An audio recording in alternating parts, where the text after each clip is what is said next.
नमस्कार बच्चों के। तो चलिए हम लोग आज लेक्चर 8 पढ़ने वाले हैं, जो कि इसके प्रीवियस क्लासेज पे हम लोग मोल अंश के बारे में पढ़ रहे थे। ओके, मोल अंश के फार्मूले और उसके कॉन्सेप्ट को अच्छे से समझ चुके हैं। उस पर आधारित एक न्यूमेरिकल हल कराऊंगा आपसे, ताकि आपका जो कॉन्सेप्ट है ना पूरी तरीके से क्लियर हो जाए। ओके, हल करने से पहले एक छोटी सी रिक्वेस्ट करूंगा, यदि आप चैनल पर नए हैं तो प्लीज चैनल को सब्सक्राइब, लाइक और शेयर कर लीजिए।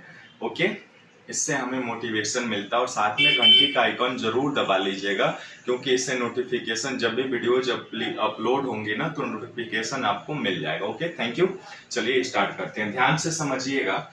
देखिए कह रहा है एथिलीन ग्लाइकॉल है कि मूल अंश की गणना करना है। ठीक है, यदि विलयन में C2H6O2 का 20% द्रव्यमान उपस्थित है, इसका मतलब जानते हैं क्या है? एक विलयन है, देखिए ये विलयन है, ठीक है। इस विलयन में क्या है? एक तो आपका एथिलीन ग्लाइकॉल है यानी C2H6O2, ठीक है। और दूसरी तरफ विलयन बनेगा कैसे? वाटर है यानी H2 विलायक। इन दोनों को मिला करके एक सॉल्यूशन बनाया जा रहा है, समझ रहे हैं? ये सॉल्यूशन क्या है? विलयन कहलाता है। ये विलयन तैयार किया गया, ठीक है। अब देखिए C2H6O2 जो है कितना है आपका? 20% द्रव्यमान उपस्थित है ना। चूंकि इसका मतलब ये हुआ कि ये टोटल विलयन जो है हम 100 ग्राम मान लेते हैं, ठीक है, मान लेते हैं।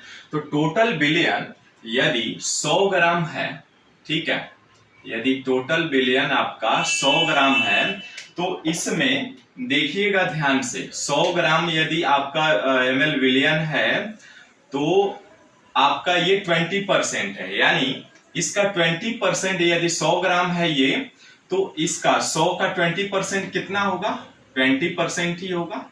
निकाल लीजिए, देखिए 100 का 20% आप निकालेंगे तो ये 100 से 100 कट जाएगा, कितना बचा? 20 ग्राम। तो वही कह रहा है 20% द्रव्यमान उपस्थित है, किसका? एथिलीन ग्लाइकॉल का।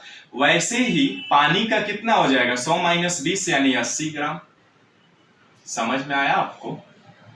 शॉर्टकट मैंने समझा दिया आपको कि ग्राम का तो हो गया, यानी C2H6O2 का कितना ग्राम है? 20 ग्राम, और H2O का 80 ग्राम है, ठीक है। और टोटल सॉल्यूशन कितना माना हमने? 100 ग्राम माना, ठीक है। तो अब इन चीजों को हल करने से पहले, यहां तक तो हमने हल कर लिया।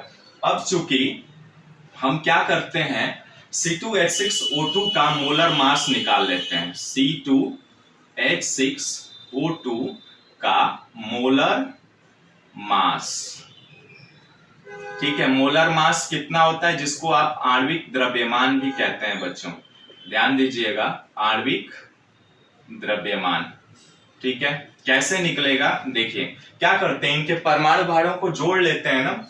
2 कार्बन है, एक कार्बन का कितना होता है? 12, 14 दूना 12 होता है। 6 हाइड्रोजन है तो 6 और 1 हाइड्रोजन का एक ही होता है, प्लस ऑक्सीजन 2 है और 1 ऑक्सीजन का 16 होता है, तो 2 कर लिया, ठीक है। ये 12 दूना 24 प्लस 6 एकम 6 और 16 दूना 32, ये कितना हो जाएगा? जोड़िए तो 24 और 6 30 और 32 यानी 62। कितना हो गया? 62 ग्राम आपका ये हो गया, ठीक है। मोलर मास निकल गया किसका? C2H6O2 का, ठीक है। अब देखिए यहां पे H2O का यदि मोलर मास निकालेंगे आप, यहीं पे निकाल लेता हूं मैं, देखिए ध्यान से। H2O का मोलर मास कितना हो जाएगा? 2 हाइड्रोजन है, 1 हाइड्रोजन का अणुभार कितना होता है? 1, और ऑक्सीजन 1 है तो 16 हो जाएगा, यानी 16 तो 18 ग्राम, ठीक है। इस तरह से आपका H2O का और इसका कितना निकल गया बच्चों? इसका जो अणुभार है वो 18 ग्राम आपका निकल गया, ग्राम प्रति मोल होगा, ठीक है। मोलर मास जो होगा 62 ग्राम प्रति मोल, और ये भी निकल जाएगा आपका ग्राम प्रति मोल, ठीक है। अब देखिए अब क्या करेंगे, मोलों की संख्या निकाल लेंगे ना। तो हम सबसे पहले एथिलीन ग्लाइकॉल के मोलों की संख्या निकाल लेते हैं, ठीक है। मोलों की संख्या निकालेंगे तो आइए सीखते हैं। अब इसलिए C2H6O2 के मोल कितने हो जाएंगे बच्चों? देखिए C2H6O2 का कितना ग्राम है? 20 ग्राम है ना?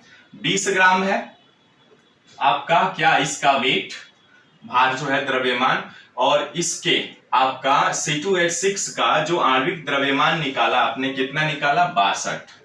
62 ग्राम प्रति मोल। ठीक है, ग्राम से ग्राम कैंसिल हो जाएगा और ये आप 20 में 62 से भाग देंगे तो 0.322 मोल आ जाएगा। क्लियर है? यहां तक निकल गया। अब ऐसे ही H2O के भी मोलों की संख्या निकाल लेते हैं। इसलिए H2O के मोल कितने हो जाएंगे? मोल होंगे तो H2O का कितना है? 80 ग्राम है ना? 80 ग्राम है और इसका मोलर मास कितना है? 18 ग्राम प्रति मोल। ठीक है ना?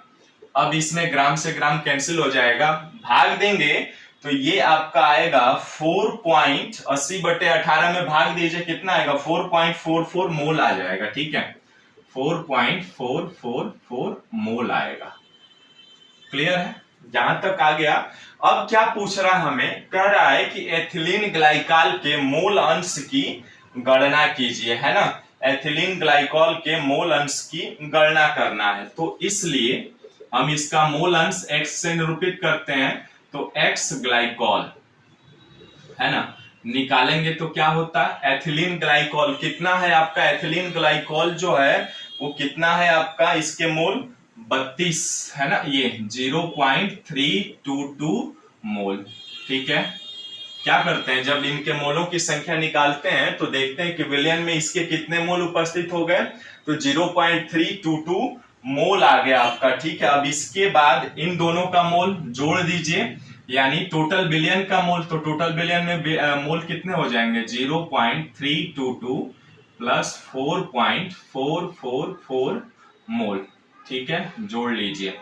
अब इनको ना बच्चों देखिए, आप जोड़कर एक कमेंट से बताइएगा, इनको जोड़ेंगे आप, जोड़ करके भाग देंगे ना, तो ये आएगा आपका 0.068 आ जाएगा। ठीक है, तो इस तरह से ग्लाइकॉल के मोल अंश की गणना करनी थी हमें। मोल अंश की गणना 0.068 आ जाएगा। ठीक है, ऐसे ही आप यदि आपसे H2O का पूछे तो H2O का भी निकाल सकते हैं, सेम फार्मूला। देखिए H2O का निकालेंगे तो क्या हो जाएगा? इनके मोल कितने हैं? इतना बटे इतना और इतना भाग देंगे तो इसका आएगा ना, H2O का लगभग आपका आ जाएगा 0.932, है ना?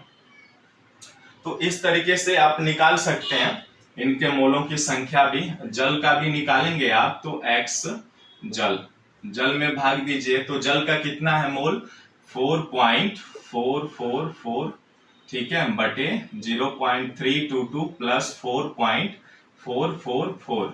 अब ये भाग देंगे ना बच्चों, देखिए जोड़ करके भाग दीजिए तो ये आएगा आपका 0.932, है ना? 0.932 आ जाएगा, इतने जल का मोल अंश। अब इस प्रकार मान लीजिए आपसे पूछे कि जल के भी मोल अंश की गणना बताइए, तो इसलिए जल के मोल अंश कितने हो जाएंगे? जरा कमेंट्स में बताइएगा, ये होमवर्क दे दे रहा हूं आपको। क्या करेंगे? देखिए ग्लाइकॉल के मोल अंश आपने निकाल लिए, तो इसमें से एक में से घटा दीजिए 0.068, क्योंकि हम जानते हैं कि जितने भी किसी विलयन का मोल अंश में जितने भी अवयव परमाणु उपस्थित होते हैं उन सबका योगफल क्या आता है? मोल अंश का करेंगे योग तो 1 के बराबर आता है, तो इसलिए हमने एक में से घटा दिया।